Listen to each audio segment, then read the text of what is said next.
Thanks a lot. Well, out of Madison County, the sheriff's office there has arrested 2 men and a juvenile in a major copper wire theft bust. Investigators have recovered a large portion of the copper wiring that was stolen late last week. Eyewitness News reporter Stephen Pope is here. And Stephen, how big of a bust are we talking about in this case? Well, investigators believe this group has been stealing copper wire for years. And just last week, they stole at least $10,000 in copper wiring from farmers. It's a growing trend for thieves to steal copper wiring and then sell it to recycling plants.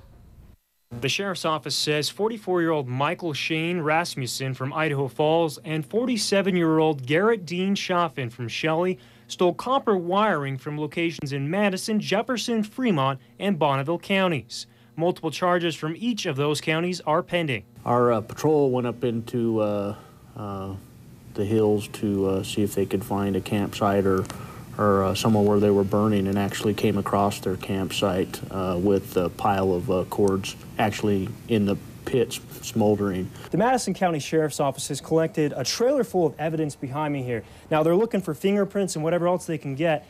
These black rubber items here are copper wiring. Now what they allege the thieves are doing is they're cutting these wires in half and then taking them and recycling the copper inside of them. Now's the time to start paying attention to your stuff.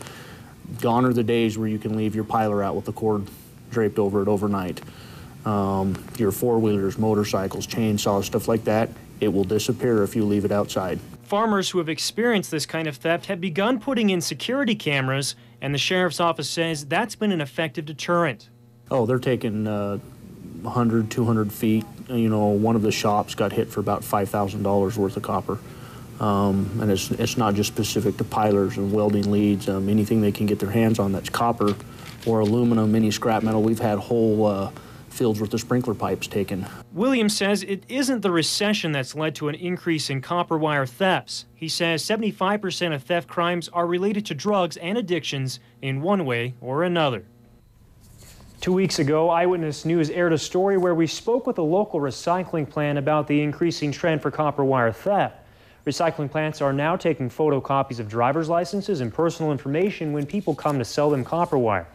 And even despite low copper prices, in bulk, thieves are making a quick buck, and that's forcing law enforcement to crack down, Todd. So if there are more victims out there tonight that see this, well, what should they do?